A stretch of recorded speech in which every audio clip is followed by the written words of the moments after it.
আমরা যেহেতু JS ফাইলগুলোকে encode করছিলাম ঠিক মতো পাচ্ছিল কিনা সেগুলো কিন্তু টেস্ট করা হয় নাই। তাহলে আমরা আরেকবার দেখি জায়গায় এবার তাকান, এই যে থিমের ডাব্লিউপি কন্টেন্ট থিমের মধ্যে কি থিমের নাম কি আমাদের লেক্সি লাইভ, তার মধ্যে কি আছে জেএস ফোল্ডার আছে কিন্তু দেখেন এখানে কিন্তু একটা স্ল্যাশ কিন্তু মিসিং আছে। ওকে, তাহলে এই কাজটা আমরা কী করা লাগবে, এখানে এই যে এখানে ভদ্রলোক যেখানে আছে জেএস ফাইল যেটা আছে এখানে কী করা লাগবে, আমাকে জেএস একটা অ্যারেটা বসায় দেওয়া লাগবে। ওকে,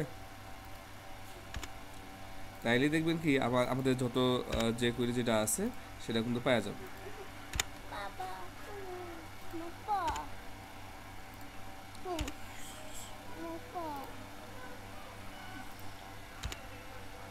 আপনারা করবেন কি যে এইভাবে করে এটাকে ঠিক করে দেবেন, ইনশাআল্লাহ অবশ্যই কাজ করবে। ওকে,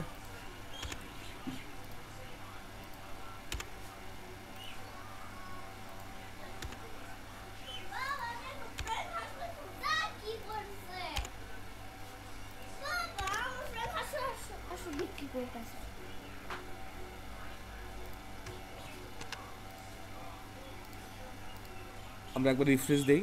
ঠিক আছে,